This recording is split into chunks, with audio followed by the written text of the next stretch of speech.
The Royal Scots in the Second World War. The slides that follow tell the story of the Royal Scots in the Second World War. Significant objects are on display in the museum, including medals, uniforms, weapons, and comprehensive interpretation boards. In particular, the Royal Scots Second World War Roll of Honour can be accessed at http://standards.ac.uk/RoyalScots/WW2. This has been developed in partnership with St Andrews University and contains information from the Scottish National War Memorial, the Commonwealth War Graves Commission, and the Royal Scots Museum Archive.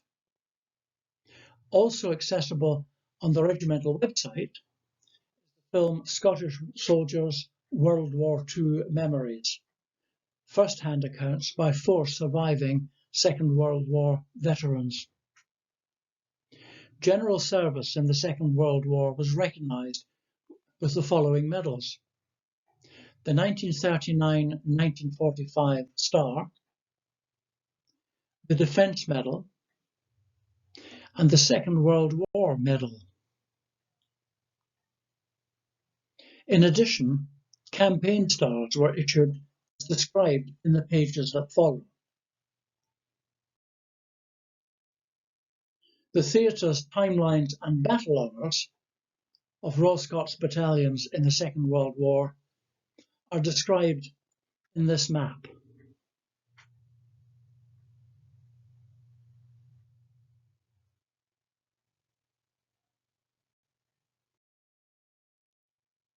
Individual Royal Scots also served in unconventional warfare in various theatres. A number of related exhibits are in the museum.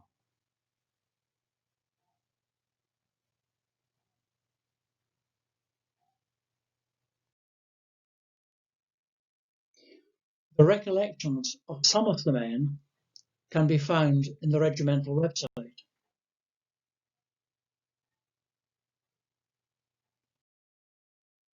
On the outbreak of the Second World War, the regiment comprised 5 battalions as opposed to the 35 battalions of the Great War. Of these, 2 were regular and 3 territorial. The regular battalions, the first was at Aldershot on returning from Palestine, where it had been throughout 1938. The 2nd Battalion was in Hong Kong from January 1938, having moved there via Egypt, China and India. Of the territorial battalions, the 4th, 5th Queen's Edinburgh, the 4th and 5th combining after the Great War, and in August 1939 converted to a Royal Artillery Searchlight Regiment. The 7th 9th Highlanders Battalion were in Edinburgh. The 8th Lothian and Peebleshire Battalion had companies outside Edinburgh. Regimental headquarters and the depot was at Glencourse Barracks at Pennycook. All battalions mobilised immediately. At the outbreak of the war, the 1st Battalion was at Aldershot on returning from Palestine and soon moved to France. Initially, there was little activity in the period known as the Phony War. There was even opportunity for the officers to hold their annual St Andrews night dinner in the Café de Paris in La Salle. The mess silver having been left in the United Kingdom, the patron of the café commissioned the carving of a wooden quaich for the toast to our patron saint. In 2014, 75 years to the day, officers of the regiment returned to the café for a St Andrews night dinner and toasted St Andrew with the same quaich. The quaich is on display in the museum. In late May 1940, the 1st Battalion, along with 2nd Battalion, the Royal Norfolks, fought an entire SS division to a standstill at the village of Le Paradis in France, just to the west of the Belgian border, and 30 miles south of Dunkirk, helping to protect the Dunkirk evacuation beaches. Only 33 Royal Scots returned to the UK, mostly wounded. The remainder were either dead, wounded, or captured at Le Paradis, or had been wounded at the defence of Escaut previously. Those captured spent the remainder of the war as prisoners of war, including the regimental band, who had acted as stretcher bearers. Other aspects of the story are in a film that can be found in the regimental website and in the village museum beside the church, which was the regimental aid post in Le Paradis. The bullet-marked railings from the garden in which the final 7 members of the Pipes and Drums made their last stand are on display in the Royal Scots Museum in Edinburgh Castle. The battle honours Dial, Defence of Escaut, St Omer-le-Bassi, and North West Europe 1940 were awarded.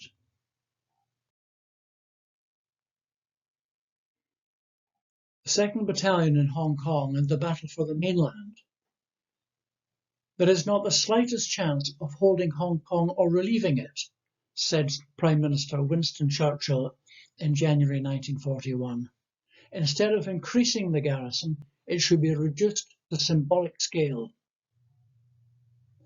By the time the Japanese invaded on the 8th of December, although the garrison was reinforced to some extent, many experienced 2nd Battalion officers and senior NCOs had been detached to the staff or posted to other theatres.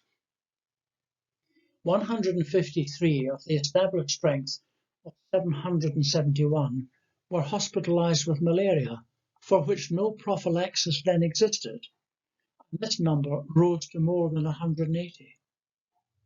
Originally tasked to defend Hong Kong Island, the 2nd Battalion were redeployed to erect defences on the mainland, according to a previous plan that had been abandoned 3 years before and was ground on which they had not trained. The 2nd Battalion's front grew to 5,000 yards of mountainous terrain that favoured the Japanese infiltrators, including the Shingmun Redoubt, with a gap of a mile to the neighbouring battalion. Early on the 10th of December, the isolated platoon defending the key redoubt was overcome by 2 companies of Japanese.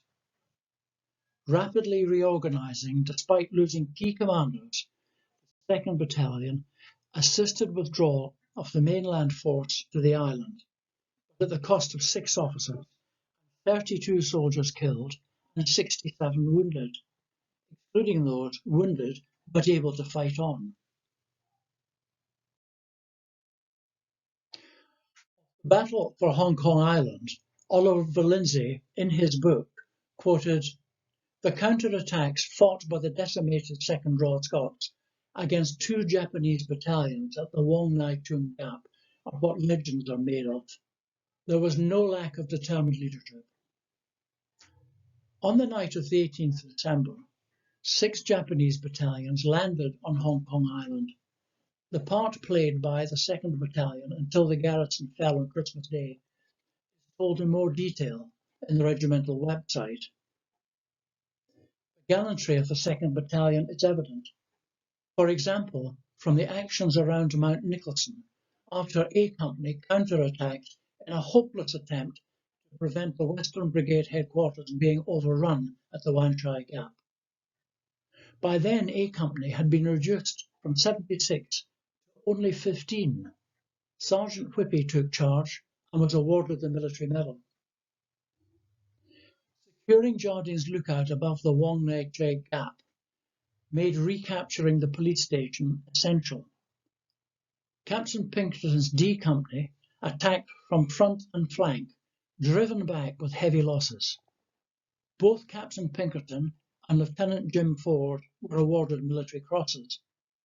Meanwhile, elder brother Captain Douglas Ford, who was subsequently awarded the George Cross posthumously, commanding a composite force of B and headquarter companies, tried to hold the gap along with the remainder of D Company under Sergeant Sutherland, who was awarded the military medal. The cost of these actions alone had been 4 officers and 20 soldiers killed, and 4 officers and 48 soldiers wounded, the strength of an entire company in an already depleted battalion. By the time Hong Kong surrendered on Christmas Day, the effective strength of the 2nd Battalion was 4 officers and 98 soldiers who had nevertheless remained determined to, in their own words, fight to the finish with the nips.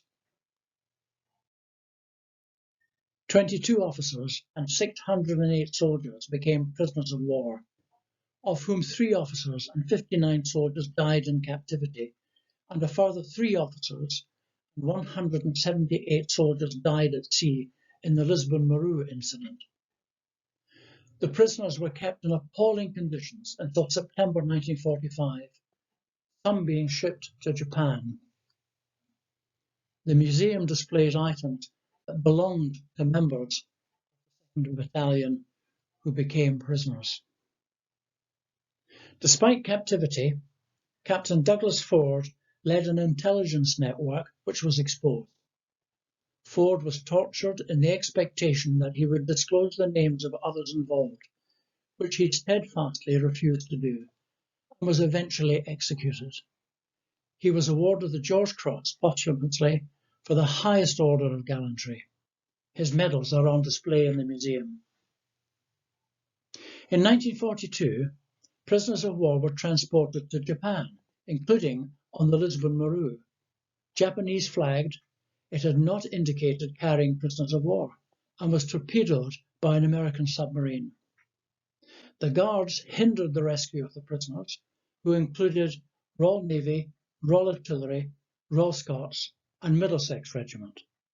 3 Royal Scots officers and 178 Royal Scots soldiers died at sea. A contemporary drawing of the Lisbon-Maru is in the museum, and a detailed account can be found in the regimental website. After the war, Winston Churchill said, "The garrison was faced with an impossible task that, from the outset, was beyond their powers." With the 1st and 2nd Battalion survivors of Le Paradis and Hong Kong in captivity, North Africa became the key theatre of operations while planning for the liberation of Europe and the Far East gathered momentum. Most of the 33 members of the 1st Battalion who returned from France in 1940 had been wounded, evacuated prior to Le Paradis. These formed the nucleus of the reformed 1st Battalion, who shipped out to India in 1943 to help defeat the Japanese at the key Battle of Kohima and the pursuit through Burma. The 12th Battalion, originally one of Kitchener's new army battalions of the Great War, was reformed for home defence, but was renumbered 2nd Battalion, the Royal Scots, to avenge their Hong Kong comrades in Italy in 1944. Of the territorial battalions, the 4th, 5th was the first to see action, albeit re-rolled as a Royal Artillery anti-aircraft searchlight regiment. Some were later to reinforce the 1st Battalion in Burma.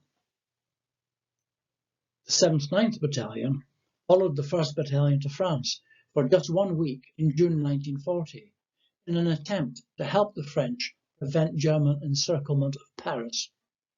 On return, it deployed in home defence before training in mountain warfare in the Cairngorms, in expectation of the liberation of Norway. The 8th Battalion likewise deployed in home defence and trained hard in the UK for the eventual liberation of Europe. More can be viewed in subsequent pages about the parts played by all these battalions in winning the peace. The 4th and 5th Battalions, Queen's Edinburgh Rifle Volunteers, wore black and rifle green with a cap badge that also bore a crown and a rifle regiment's bugle. During the Great War, the 4th and 5th Battalions served at Gallipoli and in Palestine. However, as the army shrank when peace came, the battalions combined as the 4th, 5th Royal Scots Queen's Edinburgh. The 4th, 5th Battalion were converted to a searchlight unit in a TA Royal Artillery anti-aircraft brigade in 1938. On the 1st of August 1940, they were renamed 52nd Searchlight Regiment, Queen's Edinburgh Royal Scots, but retained their pipe band and wore the outline of their Royal Scots cap badge on their sleeves. The 4th Fifth was the first battalion of the regiment to see action in the first air raid of the war, when the Luftwaffe tried to bomb the Forth Bridge on the 16th of October. On the 23rd of October, the first enemy aircraft to be shot down crashed near Humby in Midlothian, near a 4th Fifth Royal Scots detachment, who took the pilot prisoner, the first German of the war to be captured. He had no doubt that the war would be over by Christmas and he'd be home in Germany. A fragment of the aircraft is displayed in the museum. In December 1944, 99 former members of the 4th Fifth on the 405th Searchlight Battery reinforced the reformed 1st Battalion in Burma. At the end of the Second World War, 52nd Searchlight Regiment was disbanded, and all that now remains of the 4th Fifth Royal Scots is their drill hall in Forest Road in Edinburgh, now part of the university. The few who returned from the parody were the nucleus of the reformed 1st Battalion, along with 250 other Royals from various sources and 600 from basic training. In April 1942, the reconstituted 1st Battalion sailed from the Clyde with the 2nd Division. On arriving at Bombay, in India, they moved east to counter the Japanese. The Arakan campaign of 1942-1943 included the 1st Battalion and 6th Brigade advancing down the coast.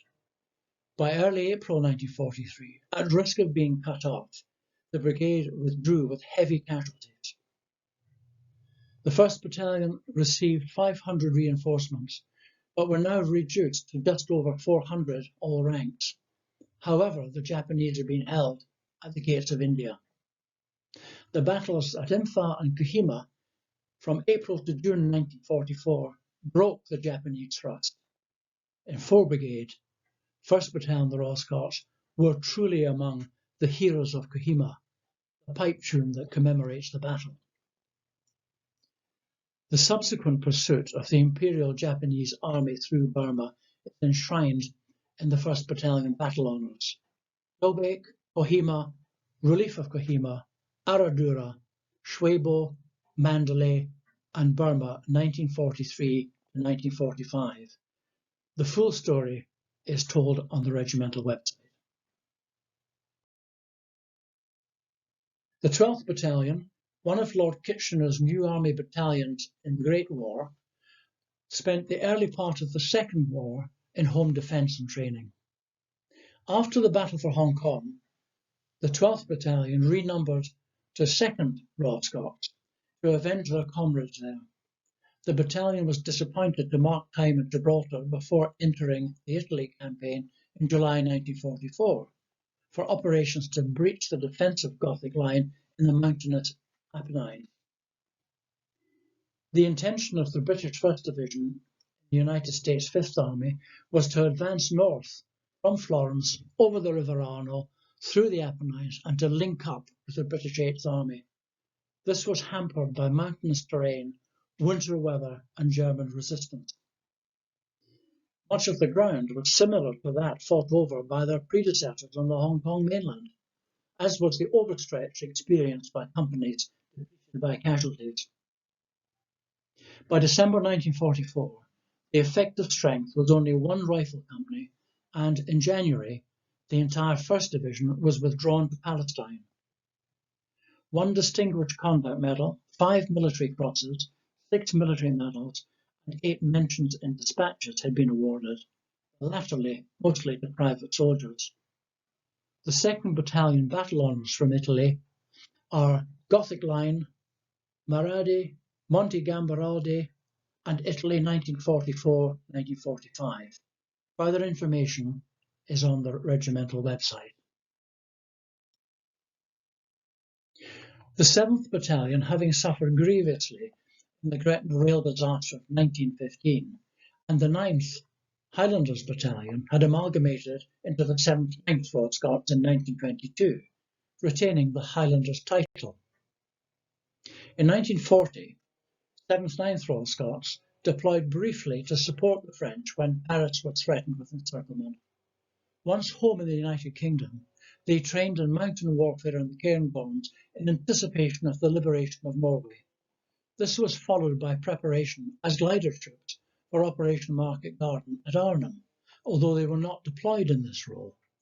Eventually, their route into northwest Europe was via the Netherlands, where they fought in flooded polders on the islands of Walcheren in the Scheldt estuary. Extensive use was made of amphibious vehicles, although Private Alec Campbell also recalled advancing on foot in water up to his chest.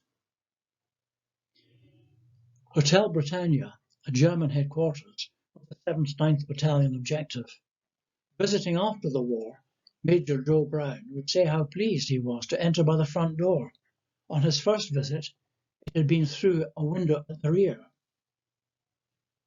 Major Hugh Johnson borrowed Colonel's badges of rank to persuade General Dazer that he was surrendering to a suitably senior officer. As a result, German prisoners of war filled the Dam Square in Middelburg. The 7th 9th Battalion fought on into Germany, being awarded the battle honours Scheldt, Flushing, Ruhr, Rhineland, Bremen, Northwest Europe 1944-1945. The 8th Battalion fought from Normandy to the Baltic. Landing in Normandy on the 16th of June, close cooperation with tanks and Le Bocage gave way to open country.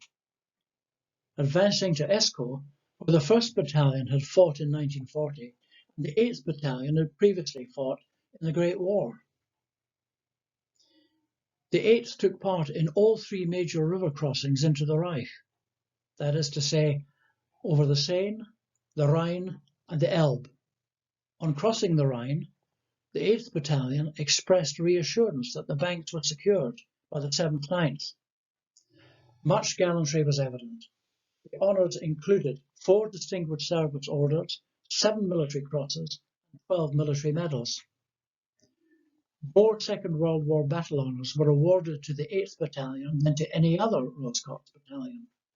Odon, Sceaux, Defence of Rore, Caen, Escaut, Montpinchon, Art, Nederrijn, Best, Niel, Venlo Pocket, Rhineland, Reichswald, Cleve, Goch, Rhine, Ulzen, Artlenburg, and Northwest Europe 1944-1945. The junior battalion of the regiment had earned its reputation by a balanced mixture of professional competence and real determination. Further reading about their story is on the regimental website. The Home Guard comprised those disqualified for overseas service by age. Some older men were veterans of the Great War, and in Edinburgh many had been Royal Scots. Some who were youths on joining went on to serve overseas, once older. Edinburgh Home Guard companies were based in various parts of the city, including at Morton Hall, the Braids Golf Course, and in Leith, where some old buildings were given over to live-firing urban training areas. Some older Royal Scots filled specialist posts. Lieutenant Colonel Hope had fought in the Great War, including as a balloon observer, and commanded the 4th 5th Battalion between the wars. By 1939, he was too old for infantry duties, but served on troop shifts in the Atlantic convoys. Thus he served in the air, on land, and at sea, uniquely for a Royal Scot, gaining the Atlantic Star, and was on parade during our 350th anniversary in 1983. Colonel Hope's medals are on display in the museum. The Allied and affiliated regiments in the Second World War. Brigaded with the 2nd Battalion, the Royal Scots in Burma in 1896, the affiliation commenced when 10th Gurkha Rifles formed a pipe band and turned to the Royals for assistance. Both regiments had battalions at Gallipoli in the Great War and in Burma during the Second World War. The Canadian Scottish Regiment and the Royal Scots, having fought in the Great War, were formally allied in 1926. In the Second World War, en route from Vancouver Island to Europe, the Canadian Scottish presented a totem pole to the Royal Scots Club in Edinburgh, where it stands in the main lounge. In preparation for the Normandy landings, their mascot, a St. Bernard named Wallace, was left at the Royal Scots depot at Glencorse. Landing on D-Day, they fought into Germany, as did the 7th, 9th and 8th Battalions of the Royal Scots. By the end, the battle casualty replacements had exceeded their posted strengths on arrival in theatre. The Royal Newfoundland Regiment fought at Gallipoli and in Flanders during the Great War. Severe casualties at Beaumont Hamel on the opening day of the Battle of the Somme resulted in the regiment remaining in Canada during the Second World War, lest similar casualties might lead to Newfoundland becoming unviable. In 1957, Her Majesty the Queen approved their alliance with the Royal Scots. Exhibits celebrating all three affiliations and alliances are on display in the Royal Scots Museum. The affiliations and alliances themselves are now carried forward by the Royal Regiment of Scotland. Battle Honours and Gallantry Awards. 39 battle honours were awarded, 10 of which are carried on the Queen's colour.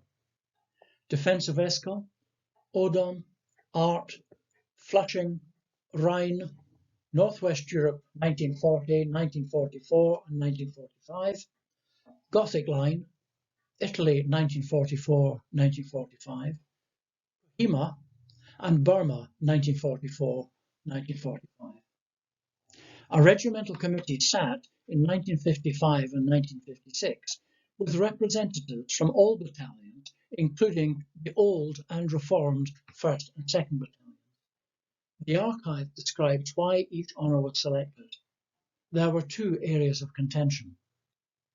St. Omer Labassi covers the 4 Brigade stand around Bethune in May 1940. 1st Royal Scots and 2nd Royal Norfolks made a strong case for Le Paradis to be recognised, but the War Office would not agree. A long but eventually lost struggle for Hong Kong to be awarded for the old 2nd Battalion corrected errors in the official history, but the War Office would not upgrade from the award of Southeast Asia 1941. The following gallantry awards were made to Royal Scots during the Second World War. A George Cross, 14 Distinguished Service Orders, 42 Military Crosses, 10 Distinguished Conduct Medals, 40 Military Medals, and of the many honoured under the Order of the British Empire, particular mention is made here of Lieutenant Howell and Lieutenant Brownlow for their actions in rescuing their comrades from the sinking Lisbon Maru. With far fewer battalions committed to action over shorter periods, Second World War casualties were significantly lower than those of the Great War. Nevertheless, 97 officers, including 7 of the 11 Canadians attached to the 8th Battalion under the Can Loan Scheme, and 1,151 soldiers were killed, a total of 1,241 Royal Scots. Many more were wounded, including all 4 of the remaining Canadian officers. The breakdown of all casualties is in the table below. The difference between text and the table for those killed is because a number were killed while serving elsewhere.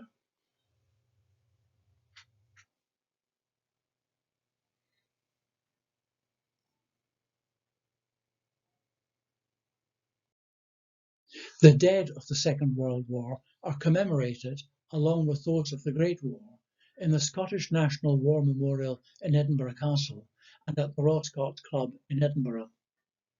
In the Royal Scots Club, 2 memorial tablets were added, one being to our Canadian Scottish comrades. New memorials were erected both in Scotland and honour close to the battlefields. 8 memorial cottages, particularly for the disabled, were built in the regimental area. Significant memorials are the village church in Leparidi, at Cohiba, in the grounds of Lauriston Castle in Edinburgh, at Stanley Cemetery, Hong Kong, in the drill hall at Hebburn House in East Clamond Street, and on the Peeblesshire County War Memorial. Most of the dead of the Second World War are buried in Commonwealth War Graves Commission cemeteries in all the theatres, and some at home. They are also commemorated on city, town, and village war memorials throughout the land. When you go home, tell them of us and say, for your tomorrow, we gave our today.